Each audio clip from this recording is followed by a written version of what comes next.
तथा विदेशबाट हेर्नुहुने सम्पूर्ण दर्शक महानुभावहरुमा न्यानो अभिवादन र स्वागतम। मित्रहरू, समाज लघुवित्त संस्थाले भाद्र 4 2077 देखि प्राथमिक शेयर निष्कासन गर्न गइरहेको छ र म आज यस भिडियोमा यो संस्थामा एप्लाई गर्दाखेरि कतिको फाइदा हुन्छ र कति किता आवेदन दिने, कति किता पर्ने सम्भावना छ र कहिले ओपनिङ डेट, क्लोजिङ डेट लगायत यस संस्थाको वित्तीय अवस्थाको बारेमा चर्चा गर्नेछु। यदि तपाई पहिलो पटक यस च्यानल हेर्दै हुनुहुन्छ र च्यानललाई सब्स्क्राइब गर्नुभएको छैन भने शेयर सम्बन्धी ताजा जानकारीमूलक भिडियोज हेर्नको लागि र मसँग शेयर सम्बन्धी राय सल्लाह सुझाव अन्तर्क्रिया गर्नको लागि च्यानललाई सब्स्क्राइब गर्न अनुरोध गर्छु।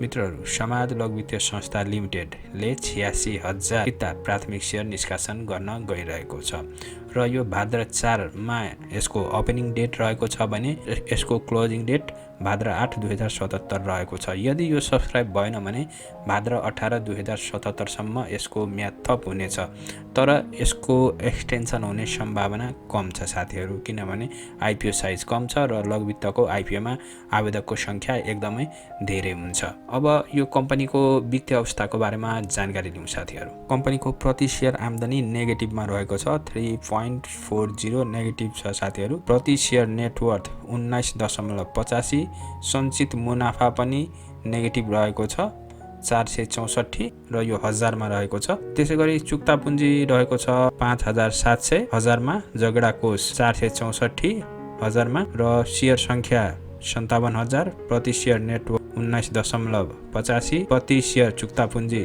100, नेटवर्थमा औसत प्रतिफल 8.87 र यो डाटाले नै देखाउँछ साथीहरू यो समाज लघुवित्त संस्थाको वित्तीय अवस्था एकदमै नाजुक रहेको छ। जम्मा 86,000 किता मध्ये 5% शेयर अर्थात् 4,300 किता म्युचुअल फन्ड कम्पनीको लागि सञ्चित गरेर राखिएको छ भने र 1000 वटा शेयर संस्थाको कर्मचारीको लागि सञ्चित गरेर राखिएको छ भने सर्वसाधारणको लागि 80,700 किता प्राथमिक शेयर निष्कासन हुनेछ। र यो लघुवित्तको आइपिओमा तपाईहरु न्यूनतम 10 किता एप्लाई गर्न सक्नुहुन्छ भने अधिकतम 5,000 किता आवेदन दिन सक्नुहुन्छ र यो आइपिओ निष्कासन पश्चात सर्वसाधारणको 43% शेयर यस संस्थामा रहनेछ भने प्रमोटरको 57% शेयर यस संस्थामा रहनेछ। हालको टोटल पेड अफ क्यापिटल समाज लघुवित्त संस्थाको 2 करोड रहेको छ र यसको इस्यु म्यानेजरमा सिद्धार्थ क्यापिटल लिमिटेड रहेको छ।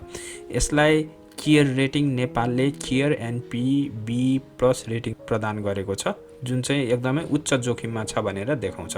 अब यसमा कति किता एप्लाई गर्ने भन्दाखेरि मित्रहरू 86,000 किता मात्र शेयर प्राथमिक शेयर निष्कासन हुन गइरहेको हुनाले न्यूनतम 10 किता मात्र आवेदन दिँदाखेरि उचित हुन्छ। मित्रहरू, यो आइपिओमा 80,700 किता मात्र सर्वसाधारणले आवेदन दिन सक्ने भएको कारण यसमा पर्ने सम्भावना भनेको जम्मा 10 किता मात्र हो र उच्च सम्भावना रहेको छ यो हाइली सब्स्क्राइब